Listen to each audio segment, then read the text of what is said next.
Oh, hello, everybody. My apologies that I can't be there in person. I will be leaving for France tonight, and so wanted to make sure that I was able to still help us continue our learning of Daf Yomi. Today's Daf is Daf Lamed Daled in Masechet Bava Kamma. I'm going to share my screen, and we'll get started. We have been learning now the third parak of Bava Kamma, and the topic has sort of shifted. We began this parak by talking about pits and associated items in the public thoroughfare that are doing damage. But now, after briefly talking a little bit about human beings doing damage to one another, we're now switching to Tom and Muad oxen that are doing damage, and all part of the category called Keren for the horn to reflect the goring nature of this category. And we detailed yesterday the following debate regarding when a Tom ox does damage. Rabbi Shmuel said the damaged party is a creditor with a lien against the Tom ox, whereas Rabbi Akiva said no, the damaged party becomes a partial owner of the Tom ox. We then concluded with a long brisa, and so let's go back and we're going to start with that brisa. It's at the two dots in the middle of Lamed Gimel Amabet, and we'll just start from there and proceed from that point. So that's Tana Rabbanan, Tough Reish. Again, the two dots about halfway down in the narrow lines of Lamed Gimel Amabet. So Tana Rabbanan, short Tam Shehizik. Ad shelo amabedin. If you have an ox that is a tam and not it has not gored 3 times, we still haven't gone through the specific details of that evaluation, but the ox now has not yet come, or the owner has not yet come to court for judgment, and machor machro. That if in fact he sells that ox, the owner of the goring ox sells it, it's considered a good sale. Now, actually, we'll see that this is actually not really a full sale, but rather just a temporary sale, and it's a sale really in connection with usage for plowing, but and that's consistent with what we learned yesterday. But we'll hold off on that for a moment. So the bottom line is that the sale is a good sale. Hikdishu mukdash, if he makes it consecrated, it is considered consecrated to the Beit HaMikdash. Shchato nitano b'matana masha asui asui, and if he gives it as a gift or he shechts it, well then it's already done. Misha Amad Bedin, on the other hand, if in fact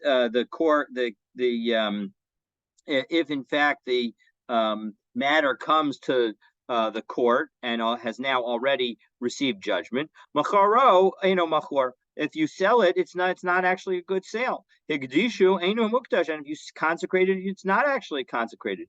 Shkato nesanoba matana lo asalo v'lo klum, and if you slaughtered it or gave it away as a gift, you haven't done anything. Kadmu bale chovos higbihu. What happens if creditors come and try and take it?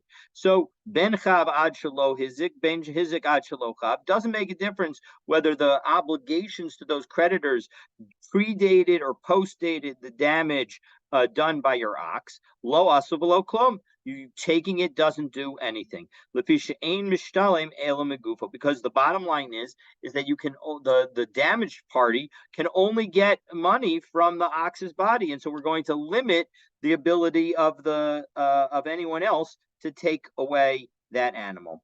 What about muad shehizik? What if it was an actual animal that had experienced doing several gorings, and so now it does damage?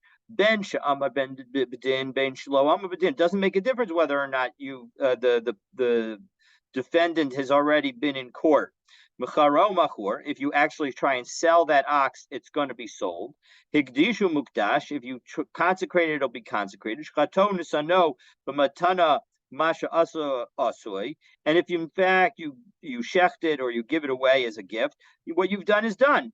Because and similarly, kadmu balei chobos v'igbiu ben chav ad shelo hizik ben hizik ad shelo chav, doesn't make a difference whether the obligation predated the damage or the damage predated the obligation, masha asu asui. What is done is done. The reason for all of this is because you don't you are collecting not from the animal but from the best of your property. And so that is the brisa. Now the Gemara is going to review the first part of the brisa. So again, Amar Mar Macharo Machur, when it says that he sold it, what does it mean? In order for plowing. Not that it's a permanent sale, but really just it's still going to be the object of the ability of the damaged party to collect, but that sale of the plowing is a valid sale. Higdishu mukdash, when it says that we said that we consecrated, what does it mean? Mishum de Rabbi Abahu, it's according to Rabbi Abahu's statement. We take a look in Rashi 3, 6, 9, about 12, 15, 18, 19, 20 lines up to the Rabbi Abahu, it's at the end of the line, to Yav Davar Muat. That the point is that when we see Rabbi Abahu explained that in fact, when we say that something in this context is considered consecrated, it's not really fully consecrated, and it can be redeemed even for just a little bit of money. And the reason is that we don't want somebody to take an action that looks like like somebody is taking property of hektish, when in fact they're because we don't want to give that appearance that somebody's taking property of hektish without paying a redemptive fee associated with it. So we're going to make you pay a redemptive fee, and we're going to thereby say that it's that's what we mean when we say that it's hektish. Now, what about the next line in the brisa? That if you slaughter it or you give it as a gift, it's considered done. So what's done is done. So bishlam and atano b'matana masha asa asli. Now I can understand when you say it, what's done is done, when you give it as a gift, because what you're really saying is larigia, that you are allowing the recipient of the gift to engage in plowing. Rashi says, that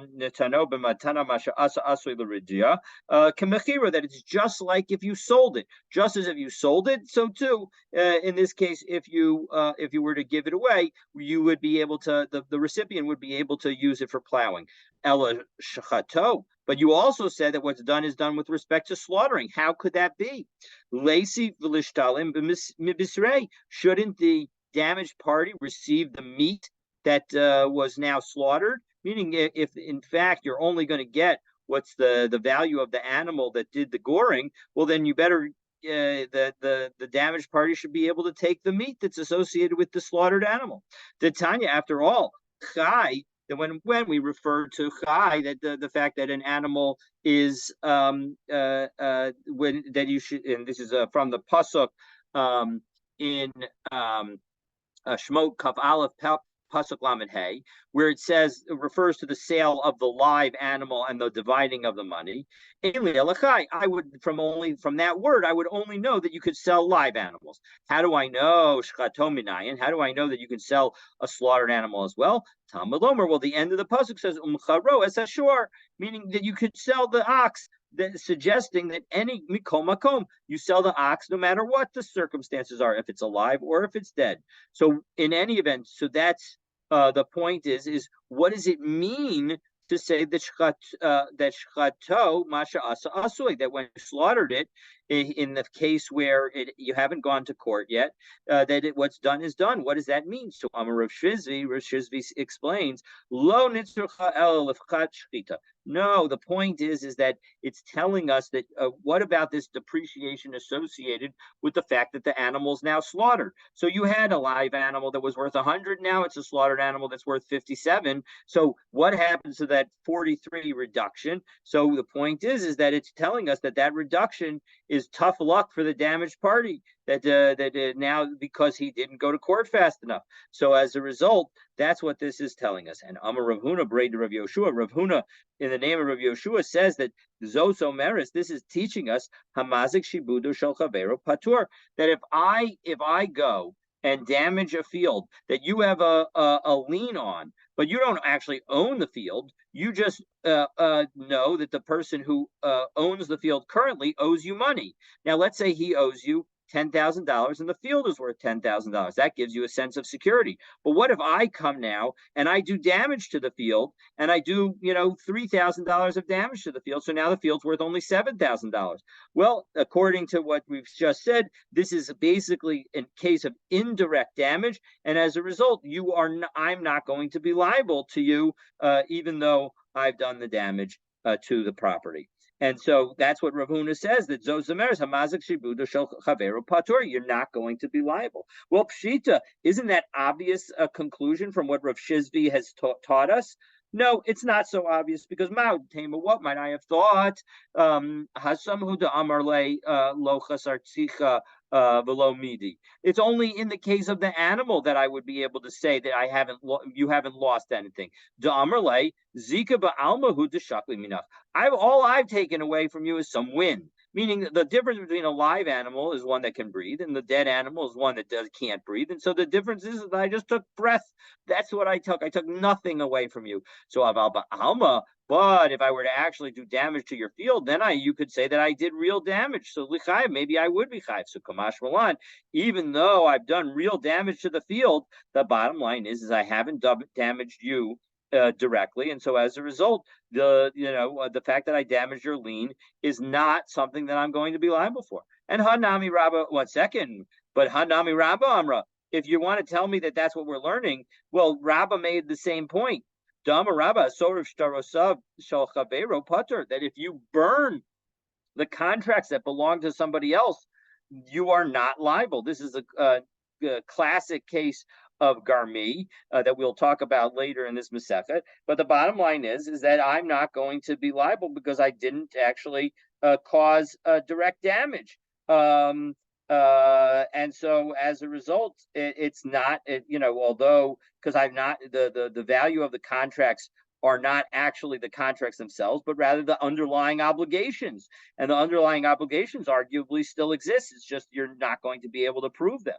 So Mao detema. So no, even and just to be clear, Rashi makes the point. What's the kind of question? Why are we citing Rabba? Rabba isn't a Tana that we should be able to cite him. But Rashi makes the following point. We take a look at Rashi 3, 6, 7, 8 lines up. Haki Garsina, Hanami Rabba Amra da Amar Rabba. Rabba Adam Chashuv Haya. Rabba was an important fellow. Umi Adam Chashuv, and from an important person, could go Rav or Rabba, like Rav or Rabba. Parchinan, then we're allowed to ask, Ki ilu ksiv b'mishnah o b'brisa, as if it was written in a Mishnah or a Brisa. So the point is that if the fact that we have this statement by Rabba, why do you, Rav Huna, need to say it over again? So Kamman, so Mao Detema, the reason that he needed to say it over again is because you might have thought the following: Hasam hu Amarle Niyara Ba'alma Kalai Minach, that all I've burned from you is some paper, and paper is not worth very much. So maybe I'll owe you a few pennies for the pieces of paper that I tore. But the contents is not clearly a value of the document itself. Aval Hecha Dechafer Boros Shikinu Ma'oros L'Chayev. But if I dig pits and trenches and vaults in your field, in a field that maybe you have a chance of claiming, so then maybe I would be liable to you for the damage. So Kamash Malan, so Rav Huna, the son of Rabbi Yoshua, is teaching us that even in that case, I'm not going to be liable. Because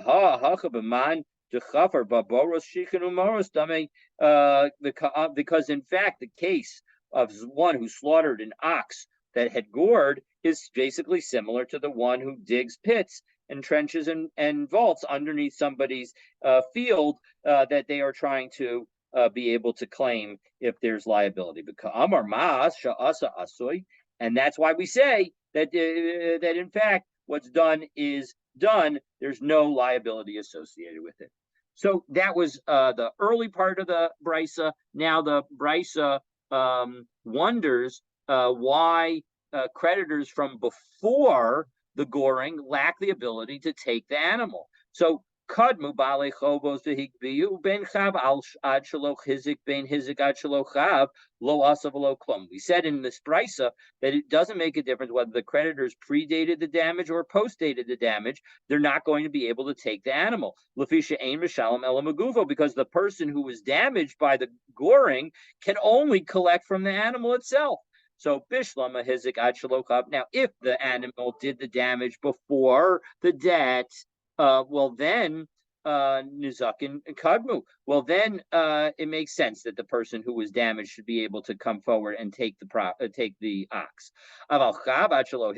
But if in fact the creditor was there first, Balcho Kadem, why shouldn't he go first? And moreover, if you want to tell me that the damage was done first, how do I know Balchov and Balchov Kadim? And we're going to say that a creditor who came forward and took it would have to give it up, right? If he came forward, he would have to give it up. That seems to be Shma Mina Balchov Ma'uchar Shekadam V'Gava Mashagava Lo Gava. Doesn't this prove a case that we've have a debate on in the Gemara? As take a look at Rashi. Shma Mina Bidmia. This is a question. Deplugzahi Ba'alma, that we have an argument about this topic generally. That at least one person says that even if a later claimant, a later creditor, takes property, he gets to keep the property, and so and you don't go based on the order of the debts, and so doesn't this seem to disprove that position? So no, it does not in fact disprove this position. Maybe in fact, in general, we would allow a later creditor to collect what and keep what he has collected, the shiny husam. But when it comes to the goring case, it's different, because the amrlay, because the person who was damaged can say, ilu gabach hava lo minach hava gabele. If you had already taken this animal, wouldn't I be able to collect it from you? Meaning, if you took the animal that gored before it gored and now it gored, I'd be able to make the same collection from you.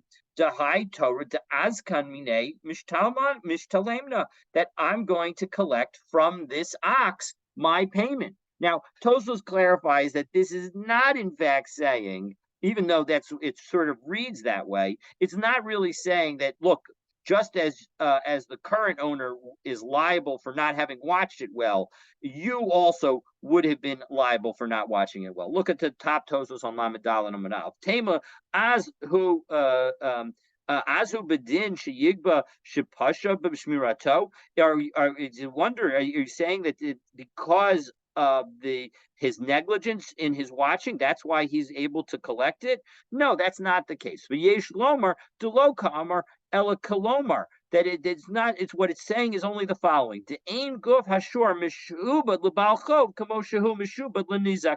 That the object of the ox itself doesn't have the same kind of lien against it from a creditor that it has with respect to the person who was damaged by the ox. The person who was damaged by the ox has effectively a direct right into the item itself. Shemishalem migufo, because he gets paid from the animal itself. And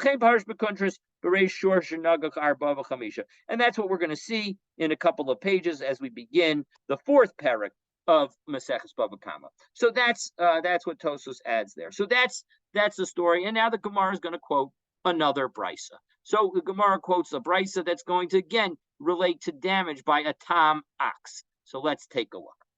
So Tanraban, Shor Shava Masayim, Shinagak Shor Shava Masayim, you got a 200 versus 200. Chavel Bo Chamishim Zuz, and it did damage of 50. The Shavach Amad al Arba Me'ozuz. But now this damaged ox suddenly became more appreciated in value and went up to 400. She'il Male Hiziko. But if it hadn't been damaged, then it would have somehow been valued at 800 zuz. So how much do you have to pay? So there are a couple of different possibilities that we could say here. One, we could say that, listen, because the damaged party now has an ox that's worth more than he started, maybe there should be no damage. Alternatively, maybe we should since the ox would have been worth 800 and now it's only worth 400, maybe he should pay 400. And finally, of course, it could be the amount that of the original damage. The original damage was 50, and so that's the basis to be a damage. So what do we say? So notes in kishas hanezek that you pay damage based on the moment of the time of damage. So and so kachas kishas hamadas bedin. And now what happens if it actually went down in value? Well, then you go by the value of the time at that the you're in front of the court. So if in fact it went down 50 and then it went down another 50, so it was 200 goring ox worth 200, but now the ox is worth 150, and then it went down to 100. So you pay based on the 100. Shavach mazik. Now, what happens if the damaging ox goes up in value? Well, nosing low kishas nanezek. You only pay the damage. You pay based on the time of the damage. And Rashi helps us understand. If we take a look at Rashi, it's right opposite the Lukute Rashi on the right hand side. So Shevach Mazik Amad al Arba Meo. So let's say the 200 did damage to one that was worth 200, and now it went down. So the damaged ox is worth 150. So you did a 50 worth of damage, and it's a tam. We're talking about a tam. So the amount of damage you'd have to pay is 25, which is half of the 50. So no sin low, and Rashi continues, kaf Jesus, all you would pay is 25. Kishas hanezek, like the time of the damage, because at the time of the damage, you would pay based on the 50 that was damaged, and half of 50 is 25. So the ein yachol hanizak lomar, and the person who was damaged doesn't have the ability to say to the person who owns the damaging animal, lomarlo tainli chelik shminit shabo. Listen, I get 25 of your animal that was worth 200. Well, now your animal is worth 400. So I want one, just as I was going to get 1/8 of your animal that was worth 200. Now I want 1/8 of the animal that was worth 400. So I want 50. Because I should get based on my claim in the animal from the time it did damage. And it was within my possession that the value went up. So we do not say that, but rather we say that you follow the time of the damage.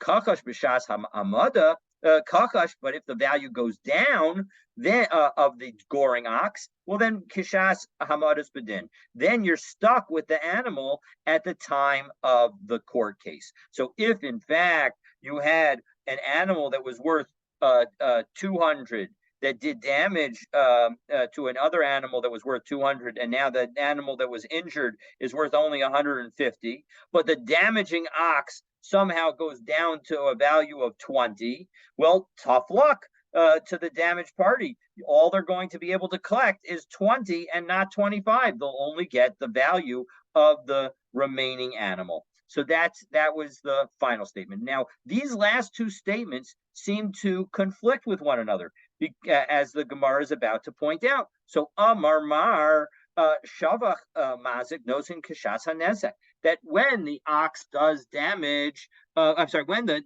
ox that did damage goes up in value, so you focus on the moment of the time of damage. So Mani, who is that? Rabbi Yishmael. That's Rabbi Yishmael. Remember, and when we began today, we noted the debate between Rabbi Yishmael and Rabbi Akiva. Rabbi Yishmael says that the damaged party is a creditor with a lien against the tam ox, but not an actual owner. And that's what we see here. You focus on the time of damage, not on the and that's it. And that's why you don't get any additional value, because you haven't taken an ownership interest. To Amar Balchohu Bezuzehu Demasikle, right? He's just a creditor, and he's got a claim for money, and he's not actually an owner in in the ox that has now gone up in value. On the other hand, when we had Ema Seifa, but in the last case of this brisa, we say Kakash Kishas Hamada Bedin, that when it goes down in value, you focus on the moment of judgment. Well, Asan la Rabbi Akiva. That seems to be like consistent with Rabbi Akiva, the Amar Shutafi Ninhu, that they're effectively partners, that essentially the victim now owns a piece of the goring ox. And so as a result, when the value goes down, that's why Rabbi Akiva would say that you're losing. So Reisha Rabbi Yishmael, V'Sefer Rabbi Akiva, could we really say that the beginning is like Rabbi Yishmael and the end is like Rabbi Akiva? That doesn't make any sense. So no, let's say that this brisa Kula Rabbi Akiva. It's actually all following Rabbi Akiva. And how do we understand it? So asking, here's what we're talking. Kisha Pitmu. It's where the value went up because it was fattened, right? So the question that we would have, the part that seems inconsistent with Rabbi Akiva, is the first part, the fact that the ox, even though the ox appreciated, we don't the victim doesn't get to benefit from that appreciation. So why not? It's because the owner of the ox that did the goring has fed the ox and fattened it to make it worth more. And so as a result, that's why the victim who now owns a part of the ox is not going to benefit from that fattening. Well, ikishapitmo hemaresha. If you're going to tell me that we're talking about values increasing because of fattening, well, what about the beginning of our brisa? Because our beginning of our brisa talked about the improvement of the value of the ox that had damage. And so if we take a look at that piece, right? Shevach va'amid al arba me'oz zuz nosin lo kishas hadezek. We said that even if the value goes up, that you only pay based on the time of the damage. But if we're talking about where the owner fattened the ox, why did you even need to tell me that rule? You don't need to tell me that rule. That's so obvious. And so as a result, that doesn't make any sense. So Amar Rav Papa explains. Reisha mishkachas la bein bipatma patume bein shav deshavcha mamela. No, the first part of this brisa is talking about it went up in value, and it doesn't make a difference whether it went up in value because you fattened it or it appreciated just naturally. And specifically, the reason that we would need to teach it is only because it appreciated naturally. The itzterich lashmiina dehecha deshavcha mamela nosein lo hishas hanezek. And we told us this because we needed to be taught about the law in connection when it appreciated automatically. However, Seifa, when it comes to the end, lo mishkachas la ela b'kishapidmo. But when we talk about the last case, we're talking about a situation where it went up in value only because of it being fattened. Okay, so we've now explained this brisa, and now we take a look at the other part, at one of the parts of the brisa, and ask why did the value go down? So kakash kishaz hamada bedin. We said that if the value went down, it goes. We follow the moment of when it's in court. So kakash machas mai. Why did this value go down? Meaning, because if it went down in value because the owner worked it, is that the damager is going to be able to say, listen, you worked your animal into a place where it got worth less, and I'm going to have to be liable for it? That doesn't make any sense whatsoever. So as a result, what's the situation? Amar Rav Ashi techachash machmas maka. No, the issue is when we're talking about a situation where, again, the goring ox was worth 200, the victim was worth 150, but then when it came time for court, it was only now worth 100, and we're talking about a situation where it went down from the 150 to 100 because of the initial blow. The Amar Lay, because the victim's owner could say, Karna de Torah kavirabe, your ox's horn, is buried in my ox. So as a result, that's not my responsibility. That's your responsibility. I want to be able to, and so as a result, you need to pay me for the full value of my ox going down in value. Okay, so that brings us to the next Mishnah. And again, the next Mishnah continues the discussion of situations of calculating damages for a tam ox. So, so a shor shavim masayim shenagok shor shavim masayim, you got a 200 and a 200. The ain't nevela yafa klum. And now the carcass isn't worth anything. So Rabbi Meir al Zeh Ne'amar umachro as hashor achai v'chatzu b'es kaspo. This is when the Torah says in Perek Kaf Aleph of Shmos Pasuk Lamed Hey, when it says that you need to sell the living ox and you split the money. That's what we're talking about. This is the case where you split the money. So Amar lo Rabbi Yehuda v'chein halacha. Yes, that in fact is the halacha like you described. But kiyamta umachro as hashor achai v'chatzu as kaspo. You fulfilled the first part of that pasuk. But below kiyamta v'games hames yechatzun. You also, we also need to say, and also the dead one they shall divide. And so the but where is there a dead one to divide if the dead one is worth 0? So what's the actual situation according to Rabbi Yehuda? Zeh shor shava ma'asayim shenaga shor shava ma'asayim v'hanavela yafa chamishim zuz. No, it's a 200 versus 200, and now the dead animal is worth 50. Shezeno to chatzi achai v'chatzi ames. Each one takes half of the live animal and half of the dead animal. And the other one takes half of the live animal and half of the dead animal. And what's the final result, right? So each one gets half of the live animal. The live animal is worth 200, so each one gets 100 from that. And each one gets half of the 50 that's of the dead animal. So each one ends up with 125, and they both suffer a 75 loss. Okay, so that's the issue is that our Mishnah did not give Rabbi Meir an opportunity to respond to the Rabbi Yehuda's claim that what about the second part of the pasuk where it says, and also the dead one they shall divide. So let's take a look at the brisa that the Gemara begins with, and it will address that question. So Tana Rabbanim, Shor Shava Ma'asayim Shenagok Shor Shava Ma'asayim B'Hanaveli Yafa Chamishim Zuz Zeh Noto Chatzi V'Chachai V'Chatzi Hameis V'Zeh Noto Chatzi Achai V'Chatzi Hameis V'Zeh Shor HaOmer B'Torah Divrei Rabbi Yehuda. So exactly as Rabbi Yehuda said in our Mishnah, that the case of the Torah is a case where a 200 value ox gores a 200 value ox, and that value now goes down to 50, and each one gets half of the live animal and half of the dead animal. But Rabbi Meir Omer Ein Zeh Shor HaOmer B'Torah. This is not, in fact, the case talking about in the Torah. Ella Shor Shava Ma'asayim Shenaga Shor Shava Ma'asayim Ve'ena Nevela Yafa Klum. Rather, it's 200 versus 200, and the carcass is worthless. Al Zeh Ne'amar Umachro Es Hashor Achai V'Chatzu Es Kaspo. That you on this one you say that's what we're talking about when we say that you sell the living animal and you split the proceeds.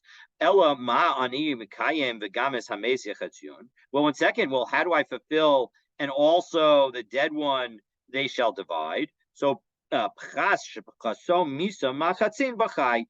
what that means is not that they're going to actually split the dead animal and that each of them gets 50% of the dead animal, but rather what it means is that the loss that's associated with the dead animal gets split into the live animal. So if in fact you have 150 of loss in the dead animal, well, that gets split into the live animal. So now the 75 of the live animal is going to go to the victim. And so that is the explanation. If we take a look at Rashi helps us out with this and the second and third end of the second line of Rashi. Pasuk misa machatzin b'chai kolomer nevela lo shaycha gabi mazik. It's not saying like Rabbi Yehuda said in our Mishnah that the dead animal has some connection with the person who did the damage. Klal at all. Ella shamin es hanevela. Rather, we evaluate the price of the nevela, Kamma b'chusin, how much it went demeha, how much it achshav, how much it went down in value now, mishasha hayachai, from when it was alive, v'nosein lo mazik, and the person who did the damage gives chatzi hapachas, gives half of the reduction. And so that's the explanation. So michdi bein Rabbi Meir, bein Rabbi Yehuda, high meya ve'esrim v'chamisha shekel, the high meya ve'esrim chamisha shekel. Well, in actuality, both of them end up either approach. You end up with 125 of value. According to Rabbi Yehuda, you end up with 100. Each one ends up with 100 of the live animal and 25 of the dead animal. And for Rabbi Meir, the owner of the goring animal owns 125 of the goring animal, and the other animal and the victim owns 75 of the goring animal and 50 of his own animal. So, my benayu, what's the difference? In the end of the day, they each have the exact same amount. So how do we have a difference between Rabbi Yehuda and Rabbi Meir? So we're going to have a difference. We're going to offer two suggestions. The first one in the end will be rejected, and the second one will be accepted. So Amar Rava Pachas Nevela Ika Benaihu. That what happens if the value of the carcass goes down? So Rabbi Meir Savar Pachas Nevela Denizakavi. Rabbi Meir says that it's tough luck for the damaged party. The value has gone down and it's all on him. Rabbi Yehuda suffered no. No, the some of that loss of the damage of the dead animal now is suffered by the damager, because again the damager gets half of that animal. So half of that animal is now worth less, and so as a result, the damager is going to have to suffer alongside, and so the damaged party will be better off.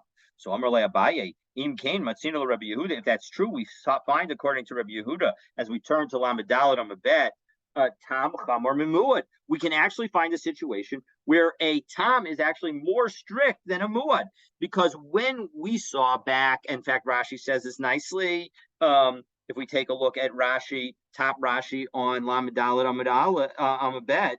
Tam mua chamor mimuad dahagabi muad amrina b'perak Kamma. When in the first parak of Bava Kamma, we saw daf yudam and bet balim that the owner of the metaplin benevela, that in fact the owner of the gored ox, when the gorer was a muad, the owner of the gored ox is the one who has to deal with the nevela. That the dead animal belongs to him. Lenizak, and we say that means to the damaged party. And so as a result, according to when it's a muad, everybody is agreeing that in fact, if the value of the carcass goes down, it's tough luck for the damaged party. But now you're going to tell me, according to Rabbi Yehuda, that you're going to make it tough luck for both of them. That means that it's going to be harder. There's an aspect of a tam animal that's worse off for the owner than a muad animal. So and if you want to tell me, yeah, okay, it's all right. We can have sometimes where a tam animal is more strict than muad. After all, it's Rabbi Yehuda who says, we have a Mishnah where Rabbi Yehuda notes that there's an aspect where tam is more strict. Because when it comes to an animal that was somewhat guarded and has gotten loose and gores another ox, Rabbi Yehuda Amar tam chayv muad pater. He specifically notes that a tam animal, the owner would be liable, but a muad animal he wouldn't be. So Amar deshmat mitlei Rabbi Yehuda. But the problem is that where did Rabbi Yehuda say that only l'inyan shmira d'ksive rakrai? It's only with respect to guarding, because there that we have a specific Torah pasuk that was cited in order to show that a tam is not exempt from liability, but a muad would be exempt from liability. But l'inyan tashlumin. But when it comes to actual payment, Mishamasle, do we have any situation where tam is more strict than muad? But Tanya, indeed, we have a brisa that seems to say the exact opposite, where Rabbi Yehuda himself is going to call a tam less strict or more lenient than a muad, because we have the following. Yachol, I might have thought shor shavim mana shenagach shor shavim chamesh slaim, just so you know. So mana is 100 zuz. Chamesh slaim is 5 sela. Each sela is worth 4 zuz, so that's 20. So 100 go worth 20. Vanavela yafa sela, and now the carcass is worth 1 sela, which is again worth 4 zuz. So there, the damage was 16 zuz. Now, if in fact you would split the two, well, what ends up happening? So again, the one that did the goring is only, the one that did the goring is worth 100, and the one that did and the one that was the victim is worth 20. So each one gets half. and the half of the live and half of the dead one. So now what happens? So that would mean that the one who had the who has the dead one ends up with 52, right? Because he ends up with 50 from the mana of the ox that did the goring, and 2 from the 4 zuz carcass that's left. So he ends up way better than he started. So Amarta v'chi muad lama yotze lahachmir alav o lahakel alav. You said 1 second. When it comes to a muad, was that to make it more stringent or less stringent? So we have the odd situation that if, in fact, it was a muad, you would just owe the 16 zuz. But now, in the case of a tam, where you split that 2 animals, you split a goring animal that's worth 100, and the victa and the carcass that's worth 4, so you end up each one getting 52. The victim here gets way overpaid, and that is making it more stringent with respect to a tam than with respect to a muad. Uma muad ain mishalem ela masha hizik. So a muad only gets paid what does damage. Tam hakal lo kol shekain. Certainly, the tam shouldn't be able to get more than that amount. So that point highlights, So the bottom line is you cannot say that in fact Rabbi Yehuda says that maybe we treat a tam more strictly than a muad, because we see here that he specifically says that a tam is more lenient than a muad. Because if we wanted to treat a tam more strictly than a muad, we could just apply the principle of splitting the live animal and the dead animal, irrespective of how much it means the victim gets compensated. So we've rejected, as a result of this, we need to reject and find an alternative answer, and Rabbi Yochanan comes to the rescue. Now, note that Rabbi Yochanan actually lived prior to Rava, so this obviously was not a direct response, but something that existed from a logical perspective is teaching, and we're bringing it here. So Ela Amar Rabbi Yochanan, the difference is not the depreciation, but appreciation of the value of the carcass. Damar Sabar, because Rabbi Meir would say, again, it all belongs to the damaged party. And so as a result, the damaged party, right, the damager doesn't get a piece of the carcass. And so as a result, if the carcass goes up in value, all of that is benefit for the damaged party, and the damage still needs to be paid based on the time of the damage. Umar Sabar Palga, and Rabbi Yehuda says, no, you split it. You split it based on whatever the value is at that point in time. Behind the Kakashya le Rabbi Yehuda. And this explanation also addresses a question that Rabbi Yehuda had asked. The Hasha de Amr Chasrach Mana Ilave de Mazik de Shakal B'Shivcha, that when in fact we say that the Torah has some compassion on the damager because he's going to be able to take a piece of the appreciation of the carcass. So Yachol, I might have thought, Shor Shava Chamesh Slaim, Shinagach Shor Shava Mana Vahanavela Yafa Chamishim Zuz, that if now we have a reverse situation from what we talked about a few moments ago. Now we have a 20 zuz, a 5 sela ox that gores an ox worth 100, and a carcass is now worth and the carcass is worth 50. So what if we did a splitting of the each? So again, there's a 70 of value in the remaining animals, 20 for the live goring ox and 50 for the dead gored ox. So that's a total of 70. So each one would get 35. So it turns out that the owner of the goring ox has made money as a result of this. Amarta, Hekan Matsinu Mazag Nishkar, Shazen Nishkar. How in the world can we find a situation where both of them are going to take half of each animal, and you're going to end up with the damager who profits? How could that be? Moreover, the Omer Shalem Yishalem. Moreover, the pasuk tells us he shall surely pay. That seems to suggest Baalim Mishalmin the Ein Baalim No Plin, that owners don't get to. The owners have to pay; they don't get to take. So my va'omer, why do we need to use the va'omer? What's the point of making a second point? So the point is as follows: if you want to say hani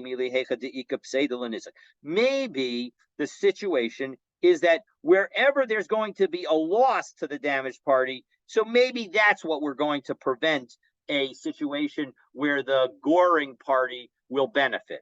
But maybe in a situation where nobody loses, maybe we'll allow both the goring party and the victim to benefit. And here's the case. But maybe where there's no damage to the damaged party could go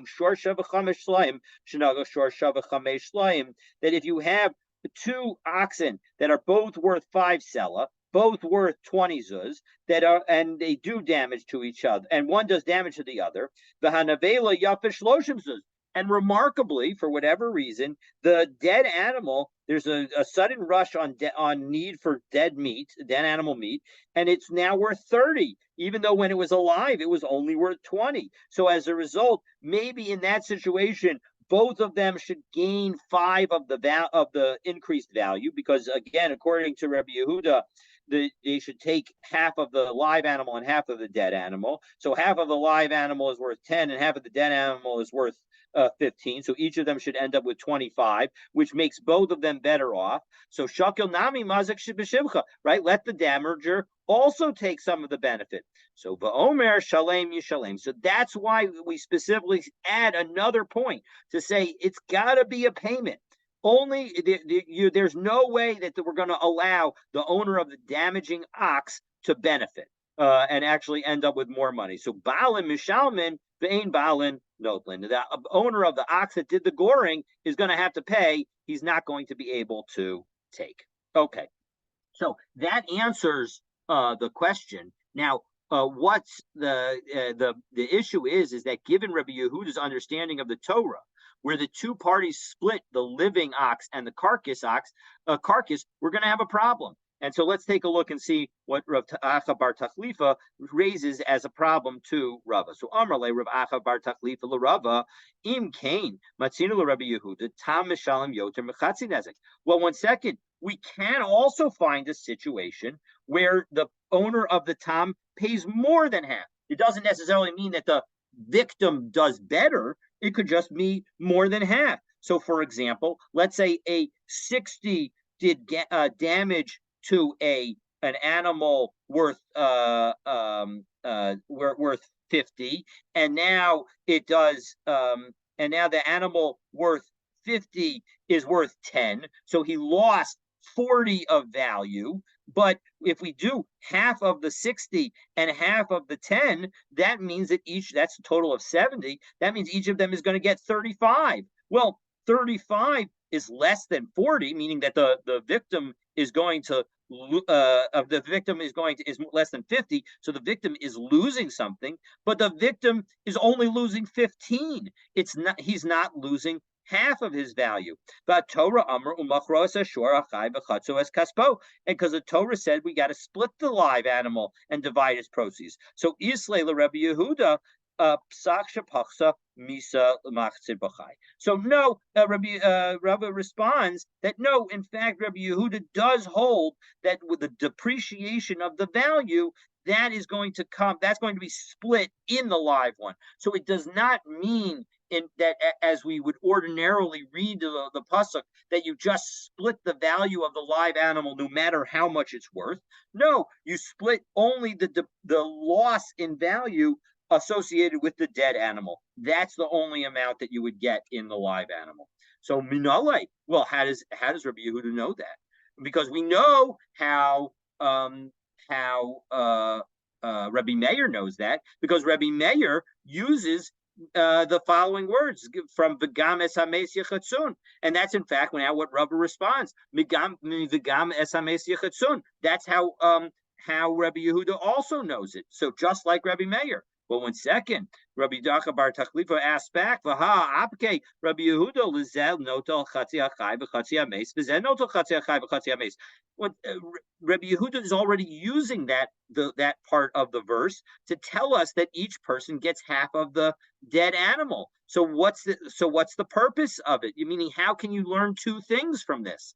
So Im Kane, so Rava explains, no, if in fact we had two things, if we wanted to learn one thing, meaning that all we could learn is just the splitting of the dead, well then nichtov kra v'es hames. We would just say v'es hames yechatzun, and not v'gam es hames yechatzun. So why does it say my v'gam shma mina tarti? So we're going to learn two different rules. So that brings us to the Mishnah, and the Mishnah is going to actually open with an interesting case where a person could be liable for his ox's actions, but not for his own similar actions. So if you want to hear what that case is all about, stay tuned for tomorrow's daf.